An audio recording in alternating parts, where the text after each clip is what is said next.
Kwanza kabisa nilikuwa natamani sana kufika Kahama na kuimba na watu wa Kahama kwa sababu nilikuwa napata texts nyingi DMs, njoo Kahama, njoo Kahama. Kwa hiyo nilipopata text hii kutoka kwa wakurugenzi na nini wa The Magic 101, nikasema ni lazima nifike kwa namna yoyote ile.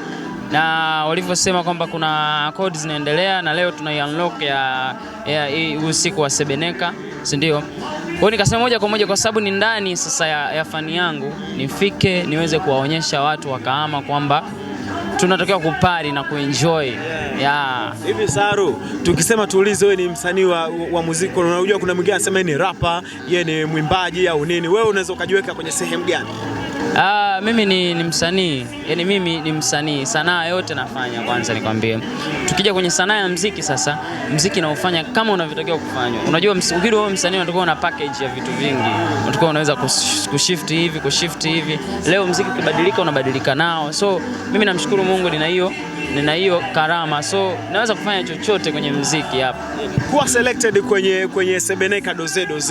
Tukiangalia muziki wa Sebene, kuna watu mentality yao ipo ni kwamba muziki wa watu fulani hivi au watu wazima fulani, alafu wewe ni Gen Z fulani hivi. Inakupa picha gani kwako? Kwanza ni heshima. Unajua muziki wa Sebene ni muziki wa heshima, tunauheshimu kwa sababu wazee wetu wamekuwa wakifanya mpaka leo bado wanaendelea kufanya, so unajua. Kwa hivyo ukipata nafasi kama hiyo, ujue watu wameona kitu ndani yako na wame appreciate, so wanataka wewe ukiportray. Na mimi sio kwamba mimi Sebene ndio muziki ambao sana ninaweza kufanya sana vizuri, sio unaona vizuri. Kwa hiyo walivyonipigia simu nikasema yes, hapo wamefika, ngoja niwape kitu ambacho wanakitaka. Tutarajie muda